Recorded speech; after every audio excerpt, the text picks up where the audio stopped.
Hello, everybody. Um, this is just a really quick orientation to the BCBA program here at NIU. I really look forward to meeting all of you on the 16th and talking with you, and then eventually meeting face to face. I'm excited about working with you through the BCBA course sequence. This is, I believe, our fifth year of our BCBA program. We're very proud of our program, and we have some very distinguished alumni who are working in the community. You may have run into some of them out there. We're beginning to develop quite a network. You'll be meeting a number of folks who are former BCBA students that are now working in the field. They're going to be guest speakers in some of our classes. Some of them are going to be talking with you about taking the BCBA exam and sharing some information on how they prepared for it. Others are going to be talking with you about employment opportunities because they're working in various settings and they're always looking for motivated folks to work with children with autism and other kinds of learning and behavioral problems. Um, this is a very exciting field. It's an exciting time to get into it. There are tons of opportunities for board certified behavior analysts out there.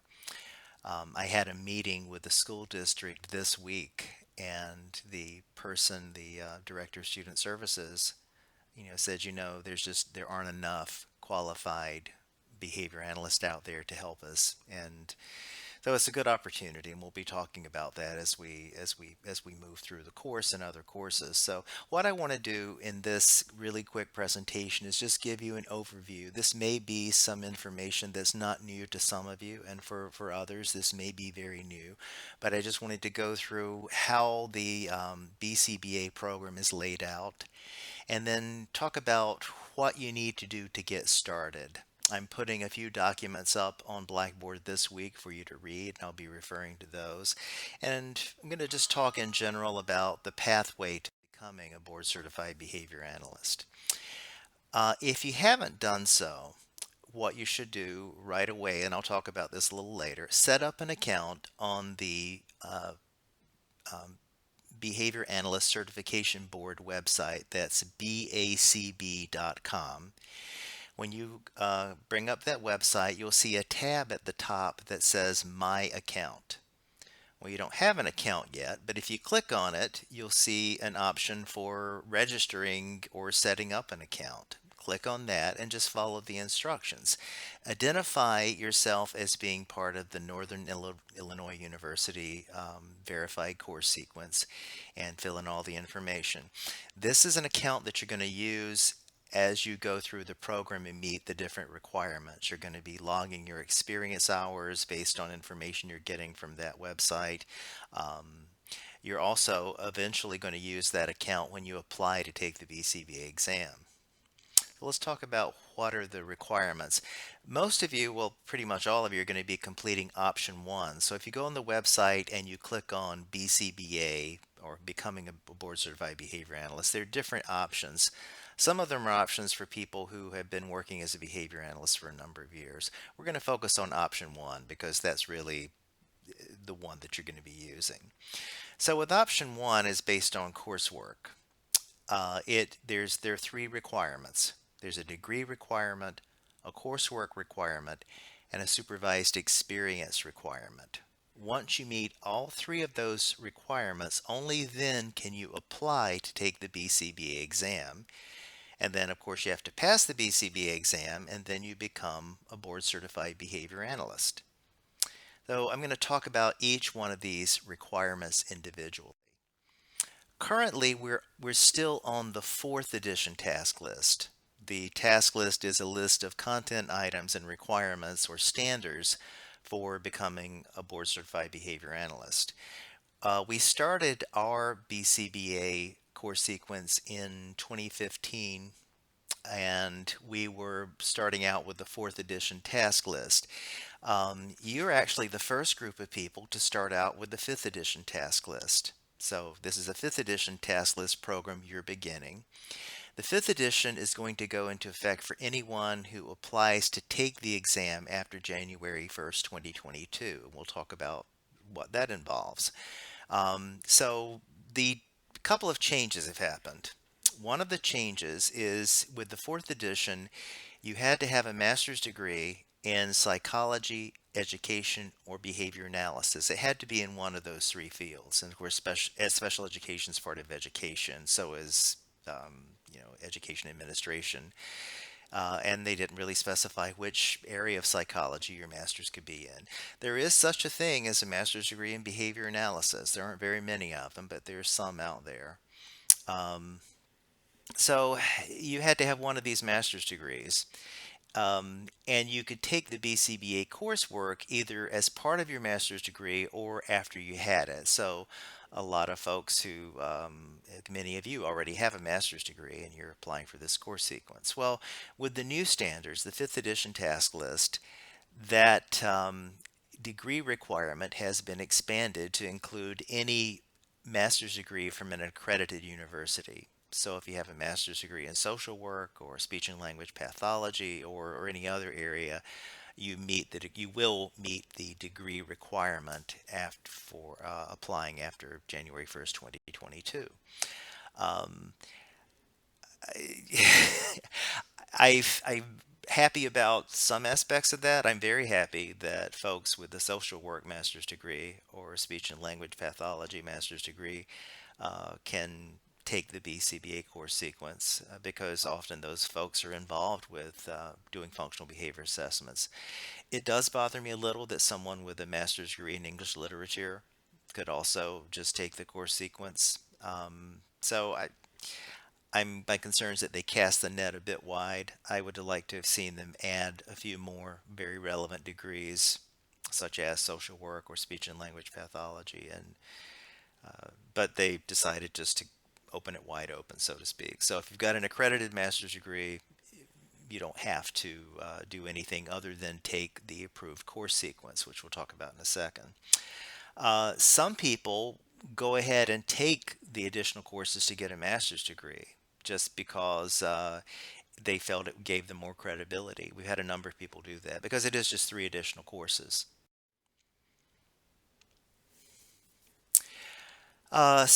I got ahead of myself. The coursework requirement is at this point with the fifth edition task list, it's 7 courses. So 7 3-hour courses make up the coursework requirement.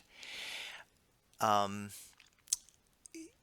Universities can apply to have a verified course sequence, and that's what we did back in 2014. And then in 2015, we got approved for our first verified course sequence.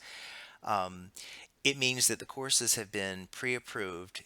The approval used to be by the Behavior Analyst Certification Board itself.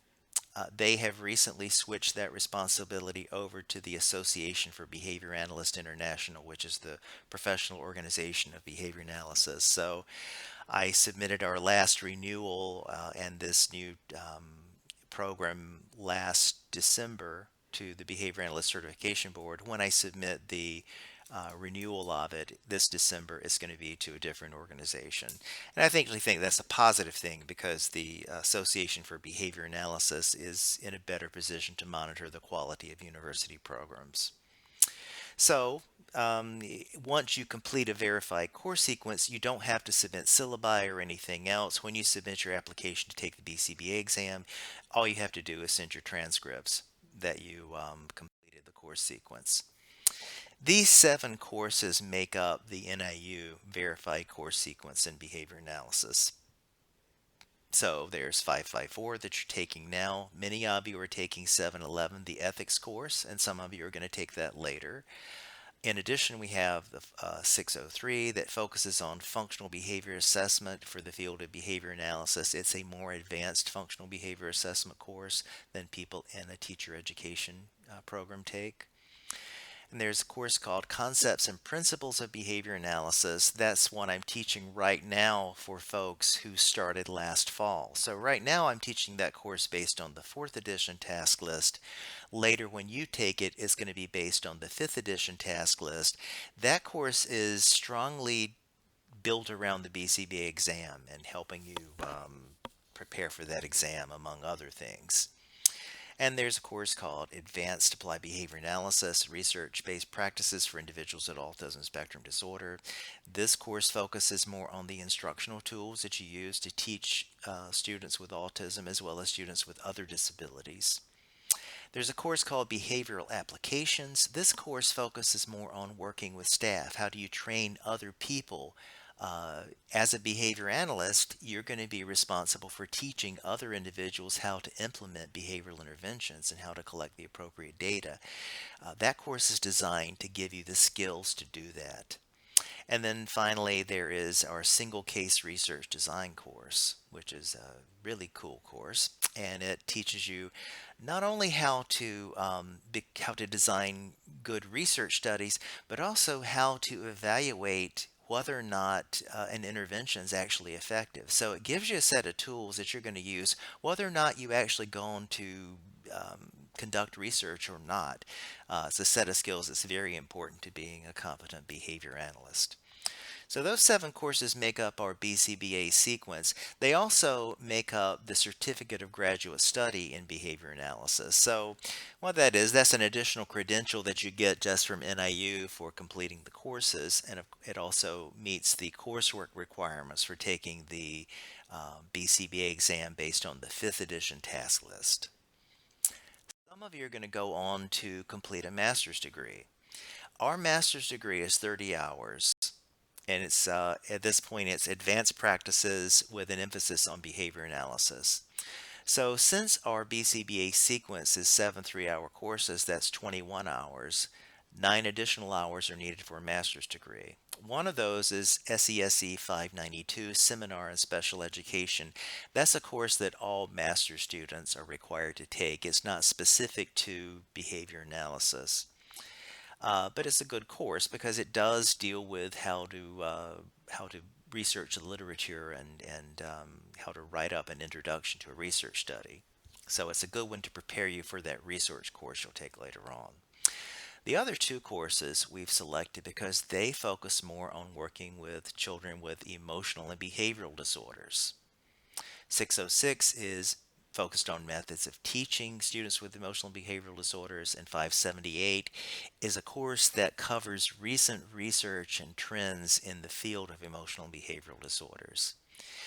We really feel that those courses help our students become more rounded, and they'd be very good ones to take whether or not you intend to complete the master's degree. If you have the ability to take those extra courses, I'd highly recommend them. Of course, saying that, I realize that every course is a big chunk of money, and unless you're getting assistance from a school district, that's probably not something you can do. But for those of you that are interested in learning more about working with students with emotional and behavioral disorders, we weave that into our BCBA sequence as well. So we don't focus just on kids with autism. That's becoming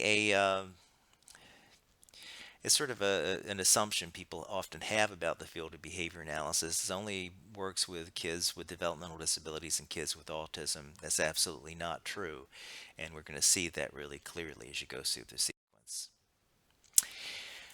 The other requirement, in addition to the degree and coursework, is supervised experience.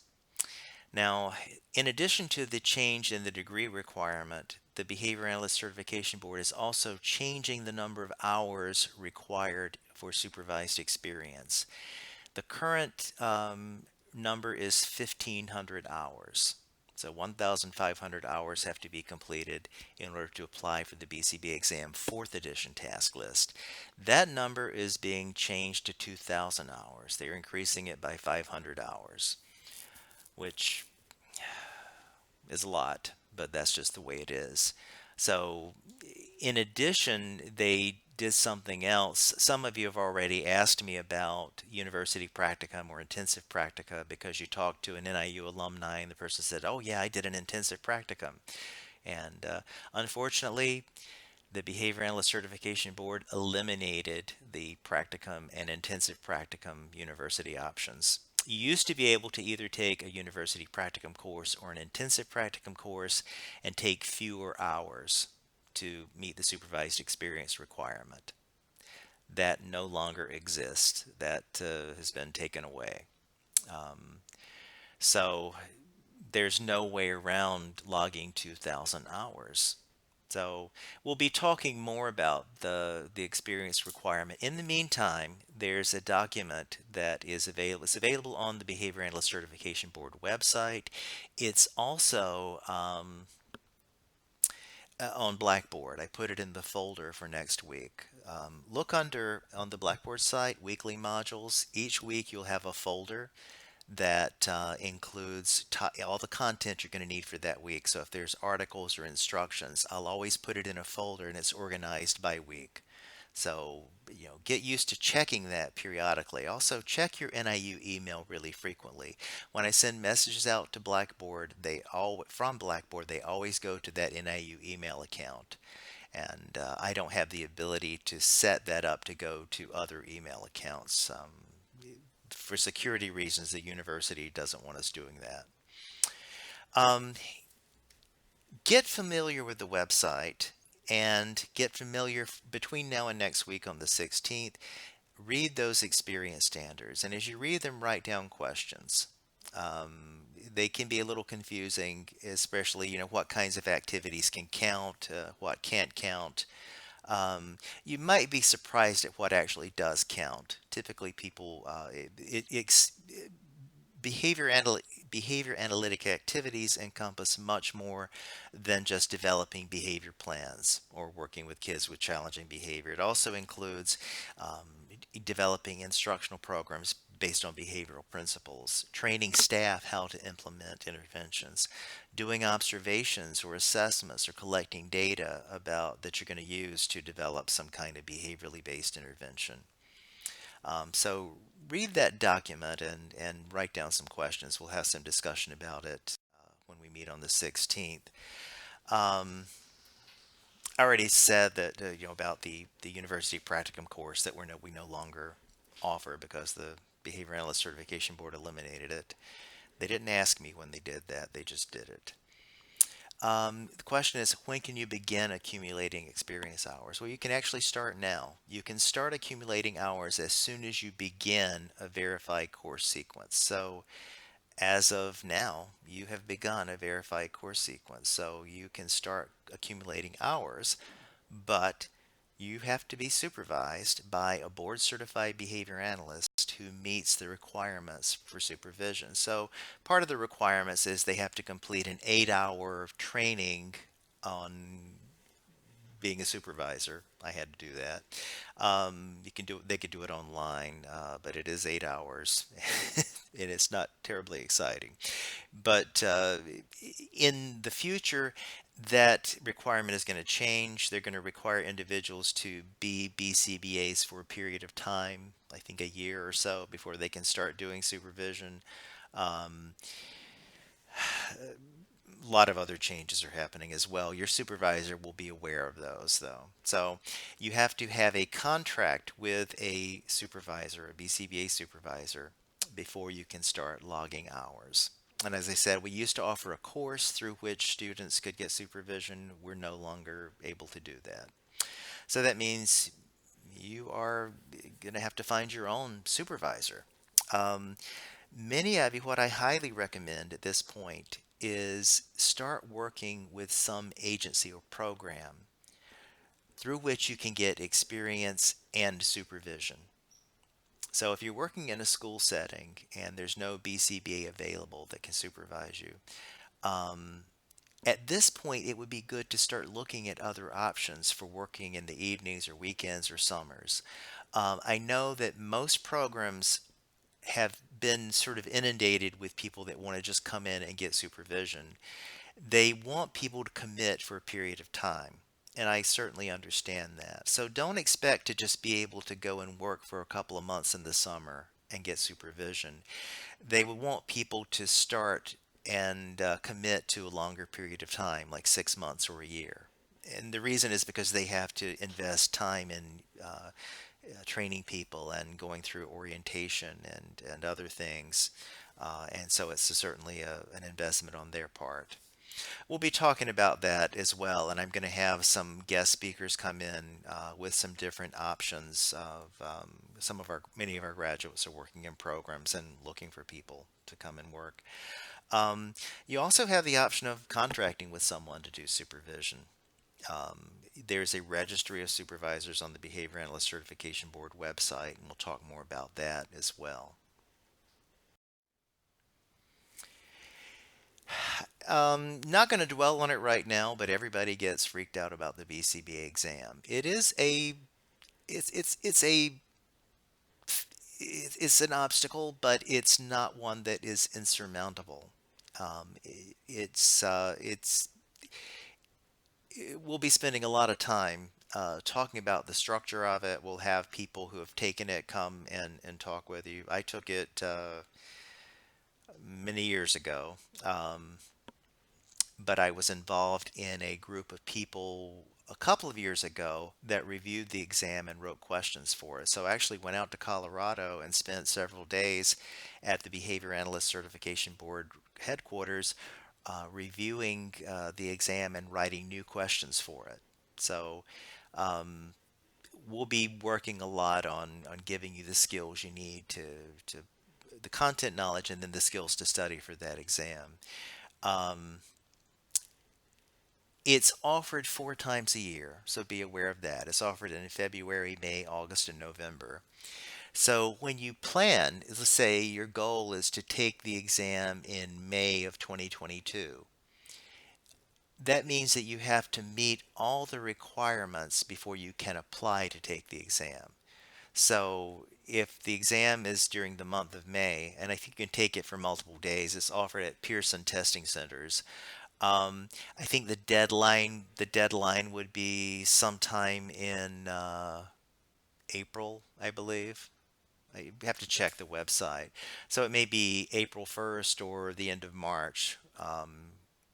45 days or so would be the deadline. That means you'd have to meet all the requirements, including the degree, the coursework, and the supervised experience requirement before that deadline, so you can apply to take it. So we'll be talking a lot about the BCBA exam later.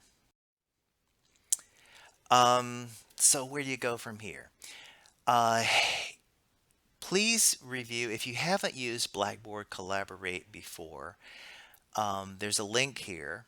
Uh, and I'm posting this Blackboard on our site as well as this presentation. This includes some information. There's also a link to a video on the web page with a tutorial on using Blackboard Collaborate Ultra. Um, if you don't have a headset with a microphone, get one. You can buy them on Amazon. I like the ones by Logitech. They're maybe, like $16 or so. They're under $20 and they work extremely well. They're good quality. Um, you're going to need it. You're going to be using it many times a week over the next 3 or 4 semesters. So go ahead and invest the $16 in a headset if you don't have one. Rule of thumb, or a rule that we use for an etiquette: when we're online together, only one open microphone at a time. It gets really noisy if several people have their microphones open, then you start hearing a lot of background noise. So you leave your microphone off until you speak, then you turn your microphone on, you talk, then you immediately turn your microphone off again. You get used to it. I am notorious for forgetting to turn my microphone back on. So somebody will talk and then I'll start talking. And then, after a couple of few minutes, people say, Woody, I can't hear you. So please, please speak up and say, hey, turn on your microphone. You can use your microphone, and there's also a chat window that you can type into. Um, if you haven't participated in a class using this format before, it does take a little bit of getting used to. It was new to me when I started doing it. I was very nervous about it and felt really awkward. I'll tell you the story about the very first night of the first class later. It was a disaster. I mean, really. Well, I'll tell you, the system shut down at NIU and I couldn't log on to the website. And then everybody started calling me and emailing me saying, I'm trying to log on to the site. What am I doing wrong? And I was like, sent a group email, you're not doing anything wrong. It's not working. And I called the tech support people. And finally, like 30 minutes later, we got it working. And I logged on and I was probably 30 seconds into the class and my foot hit the surge protector at my feet and turned my computer off. So it just shut me off again. And then I tried to log back in and then I couldn't get back in. It was still having some technical problems. At that point I was saying, all right, I just developed this whole course sequence and it's going to be hybrid and online, and what the hell have I gotten myself into? Um, it got better. And, at this point, I'm really used to it. You will be too. It's a different way of interacting with each other. Typically, if you have a real quick question, we just use the chat window. If there's something more involved that you want to either make a comment about something or ask a question, I'll just ask you to turn on your microphone because it's just easier. And it's also interesting to the group to hear people talk other than just me. So it after the first couple of classes, people get used to it and loosen up and it gets much more interactive. Um, is it the same as being in a room all together? No, it's not, I mean, to be honest.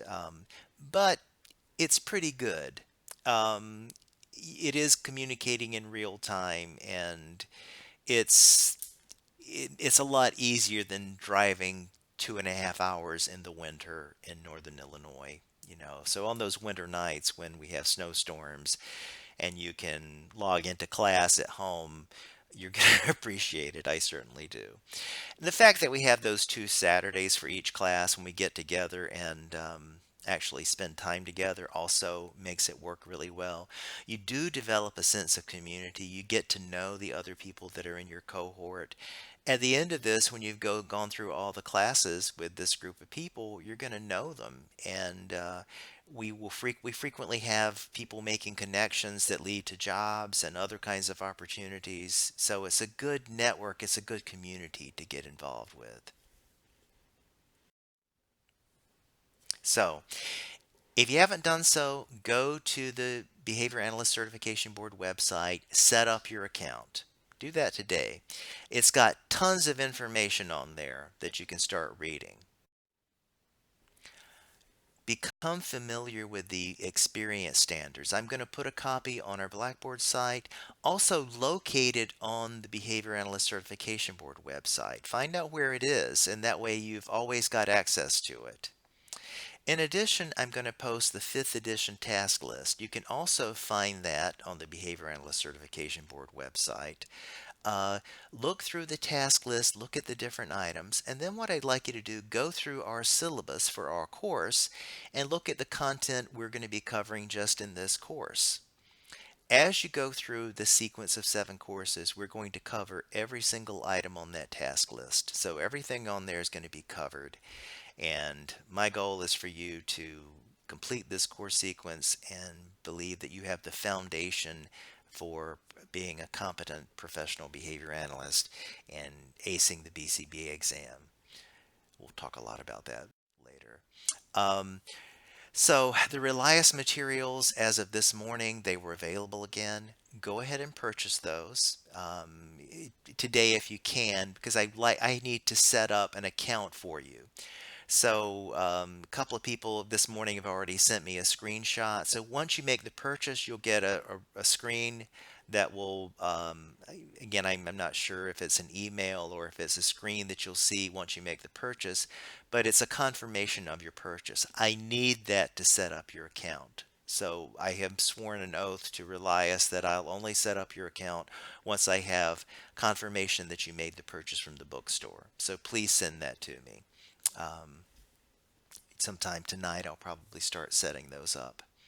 And then start completing the materials before the 16th. Also, buy the textbook and read the chapters that are assigned before the 16th. On the syllabus, each week you'll see a reading assignment for either Relias modules or the textbook. That means that those materials should be completed before that class starts that evening. Also, in each week's folder, so there should be a folder for each week, that's where you'll find the PowerPoints and other materials and other instructions for that week. Some weeks that are asynchronous, meaning that we don't all log on together, you'll be doing other things. One of the functions that we'll be talking about on the 16th is the discussion board. The discussion board is an asynchronous discussion so that I will post some items that I'd like you to respond to, and then you will respond, and then other people will comment on your response. So it's another way of interacting, and it's really interesting. Sometimes people that are a little reluctant to speak up in class will write volumes on that discussion boards. Like they really have a lot to say, but they're more comfortable writing it out than talking about it into a microphone. And I under that's fine. So it gives us another way of interacting that's a little bit different, and I think it makes it a nice balance.